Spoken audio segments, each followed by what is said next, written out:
నేరాలు పెరిగితే నేరాలు తగ్గాయని చెప్పి ఇచ్చినట్టుగా ఈ వార్త. అసలు ఒక్క రోజన్నా మీకు నిజం చెప్పడం చేత కదా? ఇదే నేను అడుగుతున్నా ఈ రెండు పత్రికల్ని. డీజీపీ గారు కూడా పచ్చి అబద్ధాలు.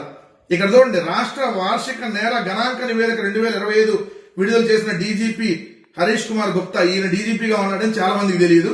ఈ మధ్య అప్పుడప్పుడు మెరుస్తా నిన్న కూడా ట్రోల్ అయ్యాడు ఏదైతే డీజీపీ గారు.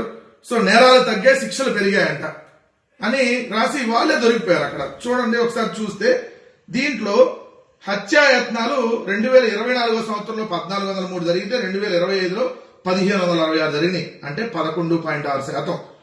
దాడులు దౌర్జన్యాలు 2024లో 137 జరిగితే 2025లో 146, 6.6% పెరిగినాయి.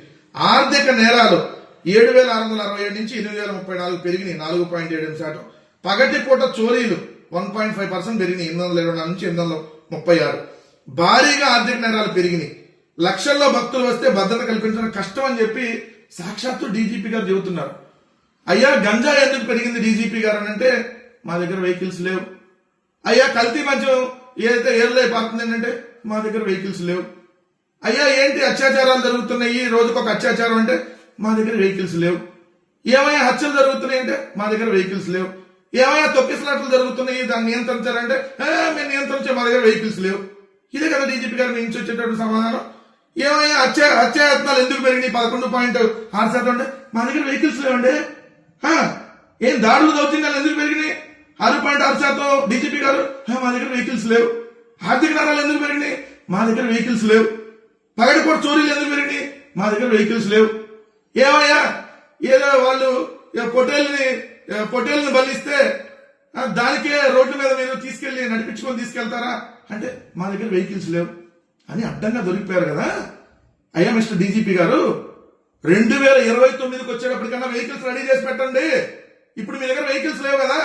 తెలుగుదేశం వాళ్ళు తిరగడానికి లేదా వాళ్ళ బందోబస్తుకు పంపించారు కదా వెహికల్స్ అన్ని. 2029కి రెడీగా పెట్టండి వెహికల్స్. మేము వచ్చిన తర్వాత వెహికల్స్ లోనే తీసుకెళ్తాం. ఎందుకంటే వాడు కూర్చోలేని స్థితిలో ఉంటాడో, పడుకునే స్థితిలో ఉంటాడో, నిలబడలేక సగం ఒంగునే స్థితిలో ఉంటాడో తెలియదు కదా. ఇప్పుడు ఎవడైతే అన్యాయాలు, అక్రమాలు, దాడులు, దౌర్జన్యాలు చేసినటువంటి రాబందుల గుంపు ఉంటది కదా, ఆ గుంపు రేపొద్దున 2029లో ఆ గుంపుని తీసుకెళ్లాల్సింది మీ పోలీసులే. మేమే నడిపించి తీసుకెళ్లాంలే, వెహికల్లోనే తీసుకెళ్తాం. వెహికల్స్ రెడీ చేసి పెట్టండి డీజీపీ గారు.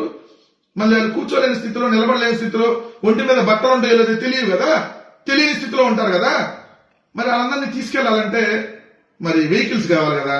అప్పటికన్నా వెహికల్స్ రెడీ చేసి పెడతారా మిస్టర్ డీజీపీ హరీష్ కుమార్ గుప్తా గారు? ఏమయ్యా అంత ఎటకారంగా ఉందా మీకు? వెహికల్స్ లేవా? ఇప్పుడు వస్తాయి కదా వెహికల్స్, రెడీ చేసి పెట్టండి వెహికల్స్. ఆ తెలుగుదేశం వాళ్ళకి ఆ బందోబస్తుకి ఇచ్చే బదులు తెలుగుదేశంలో ఎమ్మెల్యే పిల్లానికి, ఎమ్మెల్యే పిల్లోడికి, ఎమ్మెల్యే పిల్లకి, ఇంకేదన్నా ఎమ్మెల్యేకి ఇంకో ఫ్యామిలీ ఏమైనా ఉంటే వాళ్ళకి కాదు మీరు సెక్యూరిటీ ఇవ్వాల్సింది, ప్రజలకు ఇవ్వాలి. వెహికల్స్ లేవని చెబుతారా? బాధ్యత రాహిత్యం అంతా. ఏమైనా తొక్కిసలాట్లు ఎందుకు జరుగుతున్నాయి అంటే మేము నియంత్రించలేం, వెహికల్స్ లేవు. ఇదే ఈ ఎటకారాలకి జగన్ గారు చెప్పినట్టుగా ఒక రోజు వస్తుంది. అప్పుడు దాకా అందరూ కూడా వేచి చూడాలి.